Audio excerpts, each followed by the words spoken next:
LGBT यानी lesbian, गे, bisexual और transgender, इस समुदाय को फिर से कोर्ट का दरवाजा खटखटाने की क्यों जरूरत पड़ी? पहले से ही इंडिया में इनके लिए आईपीसी एक्ट 377 तो लागू ही है, और इनके कोर्ट का दरवाजा खटखटाने के बाद कोर्ट ने भी इनकी बात क्यों सुनी, वो भी 5 जजों का पैनल बिठा के। तो भाई बात ऐसी है कि भले ही इंडिया में पहले से ही 377 एक्ट लागू है, लेकिन इस एक्ट के तहत समलैंगिक होना इंडिया में कोई गुनाह नहीं है।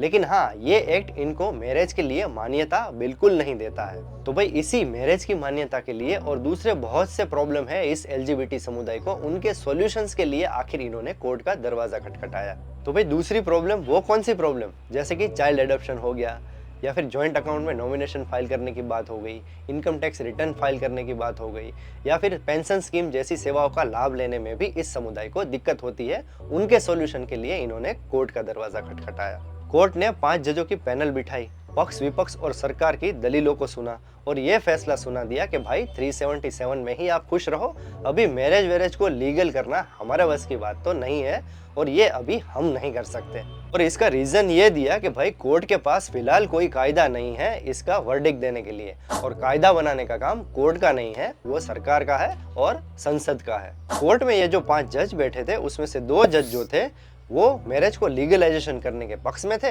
और बाकी के 3 जज मैरिज को लीगलाइजेशन ना करने के पक्ष में थे।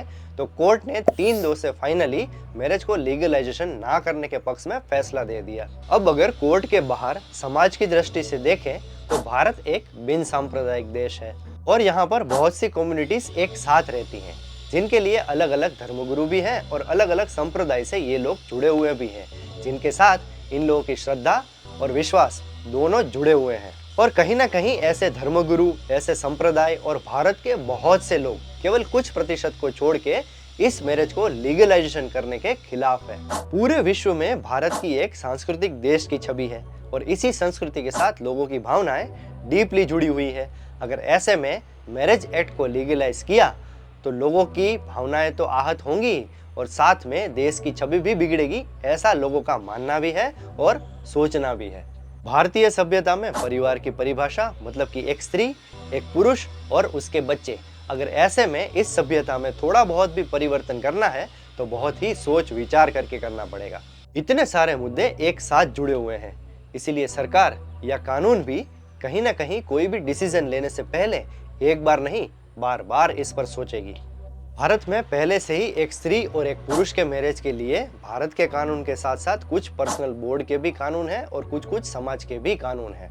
और ऐसे में अगर सजातीय संबंधों को लीगलाइज करने के लिए निर्णय लिया गया तो बहुत से कानून ऐसे हैं जो बदलने पड़ सकते हैं, जो थोड़ा पेचीदा है। एक तरफ केंद्र सरकार यानी गवर्नमेंट की कोर्ट में ऐसी दलील थी कि अगर इस मैरिज एक्ट को लीगलाइज करना है तो टोटल 28 एक्ट और 160 सब एक्ट इनको संसद में चेंज करना पड़ेगा। और तो और इसके साथ साथ स्पेशल मैरिज एक्ट और मुस्लिम मैरिज एक्ट को भी चेंज करना पड़ सकता है। अल्टीमेटली सरकार ने घुमा फिरा के यह कह दिया कि इसको अभी तो हम हाथ नहीं लगाने वाले हैं। ये सारी दलीलें सुनने के बाद भारत की सबसे बड़ी कोर्ट ने मैरिज को लीगलाइज नहीं करने का फैसला तो दे दिया, लेकिन उसके साथ साथ एलजीबीटी समुदाय को ये आश्वासन भी दिया कि उनकी दूसरी सारी प्रॉब्लम्स हैं जो मैंने वीडियो में आगे बताई है, उनके सॉल्यूशन के लिए कमेटी जरूर से बनाएगी। कोर्ट ने यह भी कहा कि ऐसे एलजीबीटी समुदाय के लोग जो कि हिंसा का शिकार हुए हैं उनके लिए गवर्नमेंट गरिमा गृह जरूर से बनवाए और गवर्नमेंट एलजीबीटी समुदाय के कपल्स के लिए जन जागृति अभियान भी चलाए। अब सवाल सबसे बड़ा यहाँ यह है कि कोर्ट ने तो आदेश दे दिया, लेकिन क्या गवर्नमेंट ऐसा करेगी? सवाल बहुत पेचीदा है और सेंसिटिव है। अगर आप अपनी राय देना चाहते हैं तो कमेंट बॉक्स ओपन है। चलिए अब ये देखते हैं कि दुनिया में कौन कौन से ऐसे देश हैं जहां पर एलजीबीटी समुदाय कपल्स के लिए मैरिज लीगल एक्ट है।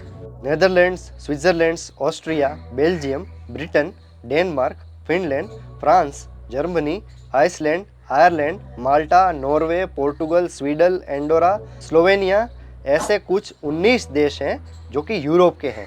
और इन देशों के अलावा America, Mexico, Canada, Ecuador, Chile, Colombia, Brazil, Argentina, Cuba और उरुग्वे जैसे अमेरिका के साइड के जो देश हैं वहाँ पर ये लीगल है।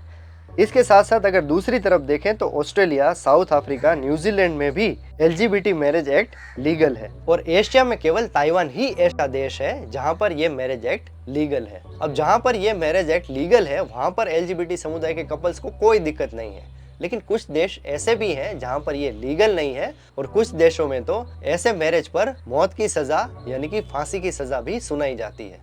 तो इसमें ज्यादातर जितने भी इस्लामिक कंट्रीज हैं वहां पर ये मैरिज एक्ट लीगल नहीं है। और जो मैंने फांसी की बात की थी वो देश का नाम है युगांडा।